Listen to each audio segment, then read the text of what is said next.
अस्सलाम वालेकुम। ज़्यादातर लोगों के सवालात तो आज कमेंट सेक्शन में ये आए हुए थे कि इंडेक्स तो अच्छा खासा बढ़ गया, लेकिन हमारे स्टॉक्स तो अब तक बढ़े ही नहीं है, यानी कि हमारे स्टॉक्स की तो बारी आई नहीं है।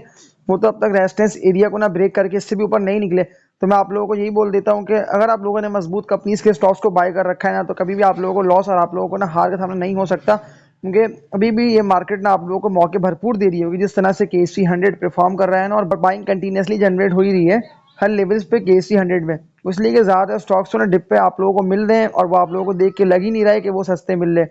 इसलिए कि रेजिस्टेंस एरिया को भी ना वो स्टॉक्स ब्रेक करके इससे भी ऊपर नहीं निकले। मैं तभी तो आप लोगों को अपनी हर वीडियो को कम्प्लीटली वॉच करने का इसीलिए बोल रहा हूँ कि मैं आप लोगों को ज़्यादा ना मजबूत कंपनीज के स्टॉक्स की बाय कॉल दे रहा हूँ। तो जितने भी लोग ना मेरी पिछली वीडियोस को कंप्लीट देखते हुए स्टॉक्स को बाय कर रहे हैं ना, तो उन लोगों को तो प्रॉफिट्स ना ज़बरदस्त हो रहे हैं, और मार्केट ने भी देखा है तो आप लोगों को मौका दिया है, क्योंकि KC 100 इस तरह से बढ़ रहा है ना, तो बेसिकली ना इंडेक्स तो बड़ी खबरों की बेस पे रहा है। अब ज़्यादातर बेहतर न्यूज़ें आ रही हैं, और वो सारी न्यूज़ें ना रियलाइज़ भी अच्छी हो रही हैं, जैसे कि इंटरेस्ट रेट अब कम हुआ, और इसके अलावा पाकिस्तान को IMF का लोन मिलने जा रहा है, और बजट भी गवर्नमेंट ने बेहतर पेश कर दिया। तो ये सारी बेहतर खबरें हैं, तभी तो इंडेक्स ना इन सबको पॉजिटिव ले रहा है, और इस पॉजिटिव लेते हुए KC 100 ना 23 से आप लोगों को अपवर्ड ट्रेंड में जाता हुआ दिखाई दे रहा है, और न्यू हाइज ना KC 100 लगा रहा है।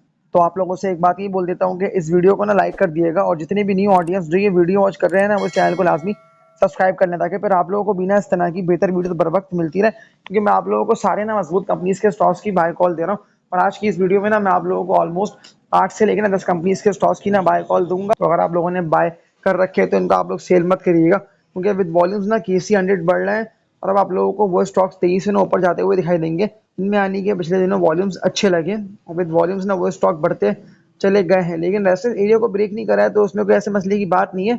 सारे स्टॉक्स ना रेजिस्टेंस एरियाज को भी ना ब्रेक करके इससे ऊपर निकलेंगे। आप लोगों के सामने अच्छी खासी कंपनीज की मिसालें मौजूद है, जैसे कि गैल है, टॉमसीएल है, HTL है, सासगार देख लें कितना ज़्यादा तेजी से ऊपर गया, और अच्छा खासा यानी कि प्रॉफिट आप लोगों को दिया। कहता हूँ अगर आप लोगों ने इस तरह के मजबूत शेयर्स को बाय कर रखा है ना, और वो बढ़ नहीं पा रहे, लेकिन लॉन्ग टर्म के लिए ना वो सारे स्टॉक्स आप लोगों को अपवर्ड ट्रेंड में जाते हुए दिखाई देंगे, और इन्वेस्टमेंट तो आप लोगों की बिल्कुल डबल से भी यानी कि ट्रिपल कर देंगे, क्योंकि इस दफ़ा की तेज़ी में तो सबकी इन्वेस्टमेंट ना मल्टीप्लाई 3 मल्टीप्लाई 4 तक हुई। वो इसलिए कि मजबूत शेयर्स हमेशा ना इन्वेस्टमेंट को डबल करेंगे, ताकि आप लोग ना अगर किसी बेकार शेयर को बाय करेंगे ना, तो फिर तो इन दी एंड ना वो बेकार शेयर ना बढ़ेगा, और ना आप लोगों को ना वो प्रॉफिट अच्छा देगा, क्योंकि ना उस कंपनी की अर्निंग्स है, ना उस कंपनी की सेल्स है।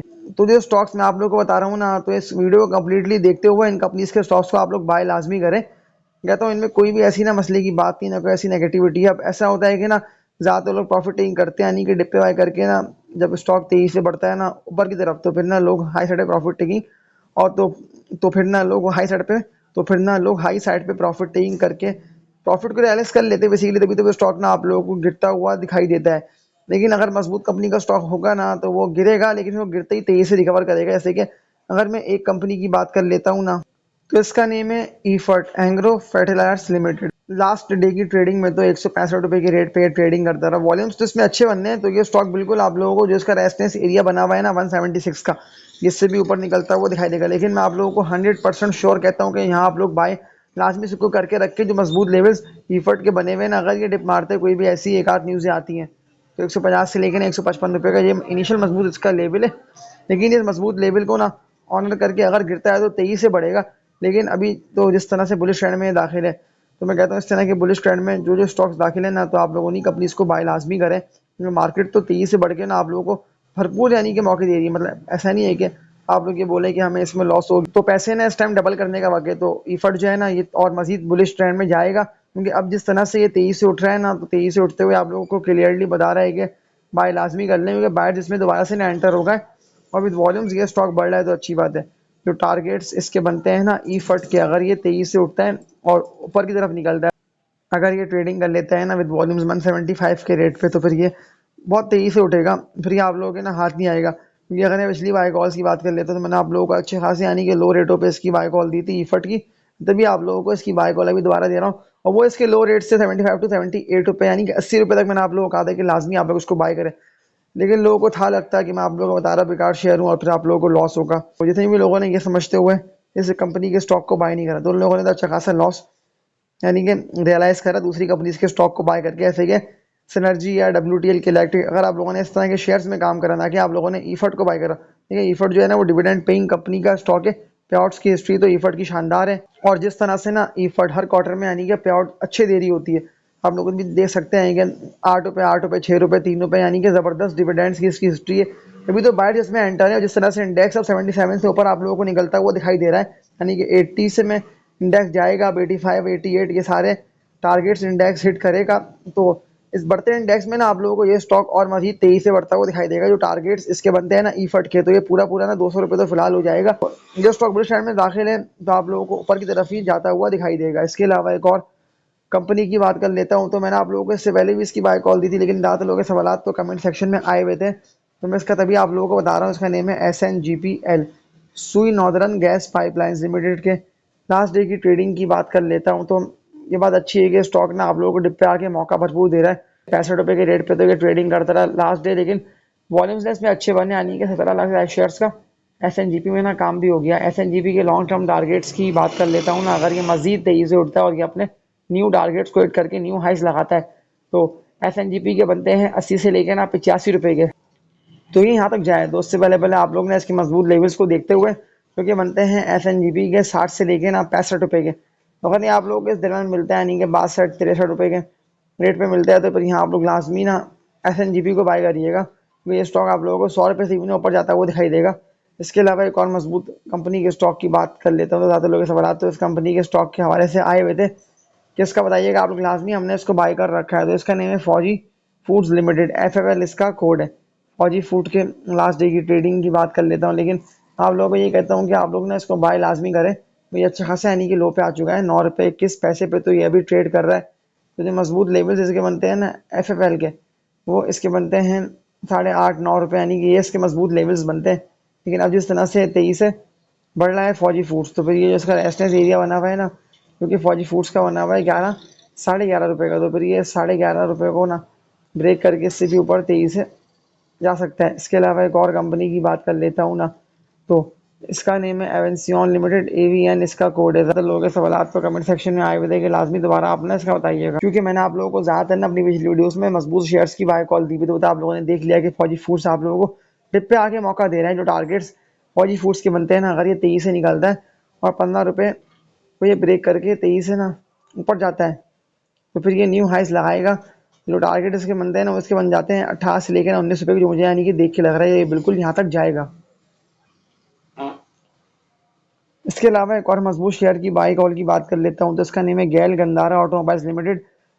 इसकी भी ना मैं आप लोगों को दोबारा बाय कॉल दे रहा है, इसीलिए मतलब तो आप लोगों ने इसके एनालिसिस देख लें कि इसके मजबूत लेवल्स कौन से बनते हैं कि प्रॉफिट टेकिंग इसमें आ रही है। मैंने आप लोगों को कहा था कि लास्ट में आप लोग उसको सेल करें GL को, जो कि इसके बनते हैं 195 से लेके 200 रुपये के GL के रेट्स, लेकिन फिर 200 रुपये के बाद से तो ये आप लोगों को डाउनवर्ड ट्रेंड में आता हुआ 175 तक तो ये स्टॉक आ गया। लेकिन जो मजबूत लेवल इसके बनते हैं ना, यहाँ से ही मुझे देख के लग रहा है कि टेक्निकली ये बाउंस बैक करेगा और ये आप लोगों को लाजमी सी बात है कि उठता हुआ दिखाई देगा, अगर ये इसको सपोर्ट लेवल बनाते हुए ऑनर कर लेता है इस रेट्स को, जो कि GL के बनते हैं 175 टू 180 रुपये के। तो यहाँ आप लोग लाजमी ना इसको बाय करिएगा। मेरे जो टारगेट GL के बनते हैं ना, ये बिल्कुल तेजी से रिवर्स होगा। जैसे साजगार गिरा, इस साजगार को लोगों ने सेल करा, फिर साजगार तेजी से आने के उठा, तो इस तरह से ना आप लोगों को जब GL बढ़ा ही तेजी के लिए, यानी कि अब मजीद इसके न्यू रेट्स आएंगे, तो फिर ये आप लोगों को और ज़बरदस्त अच्छे गेंद दे आएगा। मेरे GL ना बड़ा ही बेसिकली खबरों पर है, यानी कि जैसे जैसे बेहतर खबरें रियलाइज हुई है ना, तभी तो GL को गैप मिला और तेजी से ना GL अपन ने अपर कैप पे अपर कैप भी लगाया। फिर ये स्टॉक ना आप लोगों के हाथ नहीं है, आप लोगों ने खुद भी देख लिया कितना तेजी से ना इस स्टॉक को यानी कि न्यू हाइस लगाया 200 रुपये पे, तो ये स्टॉक आ गया। लेकिन फिर 175 पे ये आके ट्रेड कर रहा है मजबूत। इसके लेवल की बात कर लेता हूँ ना, GL की, अगर थोड़ा बहुत ये डिप मारता है तो मैं कहता हूँ यहाँ लाजमी ना आप लोग इसको बाय करिएगा। इसके बनते हैं 160 रुपये से लेकर ना 165 रुपये के रेट, तो ये भी वही कंपनी का स्टॉक थे भी अच्छा खासा, यानी कि लो पे मिल रहा था ना, ये बिल्कुल सस्ता मिल रहा था। मैंने आप लोगों को तब कहा था कि सस्ता शेयर है, आप लोग GL को लाजमी बाय कर लें। और किस तरह से मैंने आप लोगों को 65 से लेकर 68 रुपये 70 75 रुपये तक बाय कॉल दी थी कि इसको सेल मत करिएगा।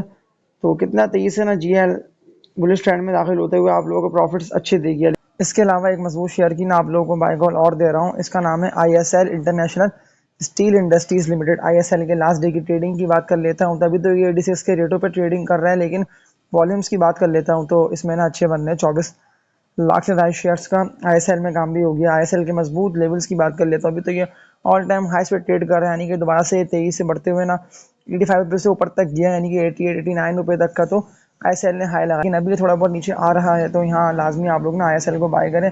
ISL के मजबूत लेवल्स जो बनते हैं ना, यानी कि यहाँ आता है तो या थोड़ा बहुत ना आप लोग इसको बाय करके पोर्टफोलियो में रखिएगा। वो इसके बनते हैं 70 टू 75 रुपये के, यानी कि 70 से लेके ना 75 रुपये के ISL के मजबूत लेवल्स है। इसके अलावा एक और कंपनी की बात कर लेता हूँ, तो इसका नेम है ना Mughal iron and steel industries limited. Mughal इसका कोड है। मुगल के लास्ट डे की ट्रेडिंग की बात कर लेता हूँ कि अभी ये कहाँ ट्रेडिंग कर रहा है, तो 96 रुपये के रेट पे तो ये ट्रेडिंग कर रहा है, लेकिन वॉल्यूम्स ने इसमें अच्छे बनने हैं।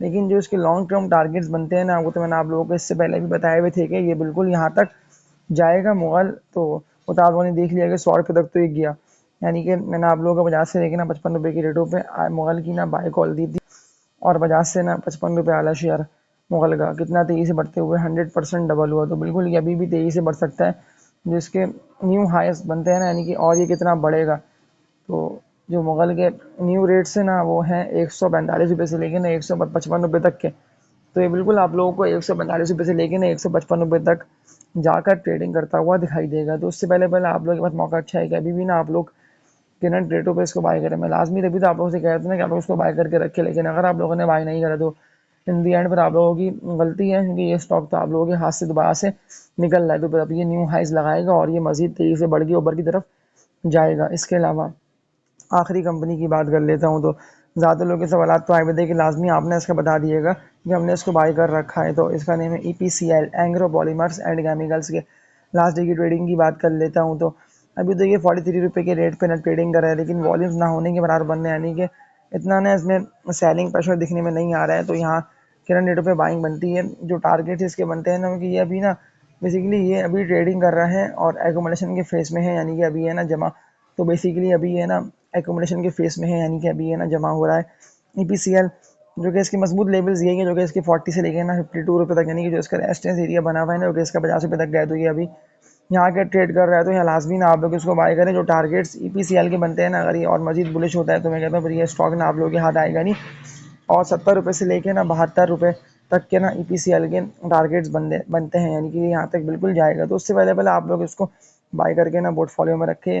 ये स्टॉक ना आप लोगों के हाथ फिर नहीं आएगा, क्योंकि जिस तरह से ये स्टॉक इतना तेज़ी से आने के 35 से 40 रुपये के रेटों पर ट्रेडिंग कर रहा होता है, और 35 से ना 40 रुपये वाले स्टॉक ने कितना तेज़ी से बढ़ते हुए न्यू हाइज लगाए। तो ये बिल्कुल आप लोगों को ना 100 रुपये तक तो जाता हुआ दिखाई देगा, लेकिन ये ना लॉन्ग टर्म में बढ़ेगा। तभी तो मैं लॉन्ग टर्म इन्वेस्टर्स को ना इसका बता रहा हूँ और दोबारा इसकी बाय कॉल दे रहा हूँ। इसके अलावा KC 100 की बात कर लेता हूँ ना, देखिए इंडेक्स तो ना बहुत मजबूत है, इसलिए कि मार्केट चली खबरों पर रही है, और ज़्यादातर जो खबरें हैं ना वो अब आ रही हैं पॉजिटिव, यानी कि बेहतर खबरें आ रही हैं। तभी जो इंडेक्स आप लोग खुद देख रहे हैं, डायरेक्टली ना इंडेक्स बुलिश ट्रेंड में दाखिल है। नहीं कोई भी ऐसा लेवल नहीं है कि इंडेक्स वहाँ से गिरना है स्टार्ट हो, तो फिर इंडेक्स गिरता ही तो फिर आप लोगों को लॉस हो और आप लोगों को हार का सामना हो। तो ऐसा बिल्कुल भी नहीं है, क्योंकि जिस तरह की तेज़ी में बुलन आया हुआ है ना, तो अब तक तो बायर्स एंटर है, और ये बायर्स ही हैं जो कि इंडेक्स को 80 से लेके 85 और 88 से भी ना ऊपर ले जाएंगे, यानी कि 90 से भी ना इंडेक्स ऊपर जाएगा। और आप लोगों को इसी ईयर के दिखने में आएगा। मैं आप लोगों को कितना लो रेटों पे यानी कि बाई कॉल रहा था, स्टॉक की दे रहा था उस वक्त। तो इंडेक्स की बात कर लेता हूँ, तो 40 से लेकर ना 45,000 पे KC 100 ट्रेडिंग कर रहा था। लेकिन वहाँ जितने भी लोगों ने बाय करा मेरी पिछली वीडियोज़ को देखते हुए, क्योंकि ज़्यादा लोगों के कमेंट्स में तो रिप्लाई आ रहे थे कि हमने इसको बाय करा है, हमने उसको बाय करा है। मैंने आप लोगों के कमेंट्स का रिप्लाई करके बताया भी था, इसीलिए क्योंकि मुझे बिल्कुल देख के लग रहा था कि टेक्निकली ये स्टॉक मजबूत है, और अगर आप लोग बाय कर लेते हैं तो आप लोगों को ना ज़बरदस्त मुनाफे हो जाएंगे, यानी कि प्रॉफिट्स हो जाएंगे। क्योंकि उस वक्त तो इंडेक्स यानी कि इस तरह से बड़ा नहीं था कि इंडेक्स 80 हो गया, 73 हो गया, 70 हो गया। तो उस वक्त तो इंडेक्स ऑलमोस्ट ट्रेड कर रहा था 45 से लेकर ना 50,000 पे। तो वही था मौका अच्छा कि वहाँ ना आप लोगों को बाय करके पोर्टफोलियो में रखना था। इस तरह शेयर्स ना आप लोगों को डिप पे मिलते हैं, इसीलिए कि डिप पे आप लोग बाय करें और हाई पे ना प्रॉफिटिंग करें, हाई पे ना आप लोग इसको सेल करें, तभी आप लोगों को डिप पे ये इतने सस्ते यानी कि मिल रहे होते। तो ये था इन सारी कंपनीज का और KC 100 का ना एनालिसिस। और इंडेक्स की बात कर लेता हूँ, तो इंडेक्स बिल्कुल बढ़ेगा, यानी कि जो न्यू हाइज बनते हैं ना KC 100 के, जो मैं आप लोगों को बता ही दिए थे, क्योंकि बनते हैं इंडेक्स के ना 85 88 90। तो ये बिल्कुल यहाँ तक जाएगा। तो यहाँ से पहले पहले ना आप लोग डिप पे स्टॉक्स को जमा करते रहे। वो सारे स्टॉक्स इनकी यानी कि अर्निंग्स हैं, और जो कंपनीज ने यानी कि लॉन्ग टर्म डेट्स भी बहुत कम दिए हुए हैं, तभी तो आप लोग उनके शेयर्स देख रहे हैं कि कितना तेज़ी से यानी कि बढ़ रहे। इस तरह से इंडेक्स तेज़ी से लो से उठा ना, उस तरह से सारे शेयर्स तेज़ी से उठ रहे हैं। तो इस वीडियो को एंड करता हूँ। आप लोगों से लास्ट में ये बात बोल देता हूँ कि मेरी वीडियोस को ना लाजमी आप लोग लाइक पे क्लिक कर दिया करें, आगे मुझे ना पता चल जाए कि कितने लोग यानी कि सिंसियर हैं और मेरी वीडियोस को ना डेली बेसिस पे देख रहे होते हैं। और जितने भी न्यू ऑडियंस जो ये वीडियो वॉच कर रहे हैं ना, वो चैनल को लाजमी सब्सक्राइब कर लें, ताकि फिर आप लोगों को भी ना इस तरह की बेहतर वीडियोस बर वक्त मिलती रहे, जिससे इन दी एंड आप लोगों का ही फ़ायदा हासिल होना है। तो तब तक के लिए अपना ख्याल रखिएगा। अल्लाह हाफिज़।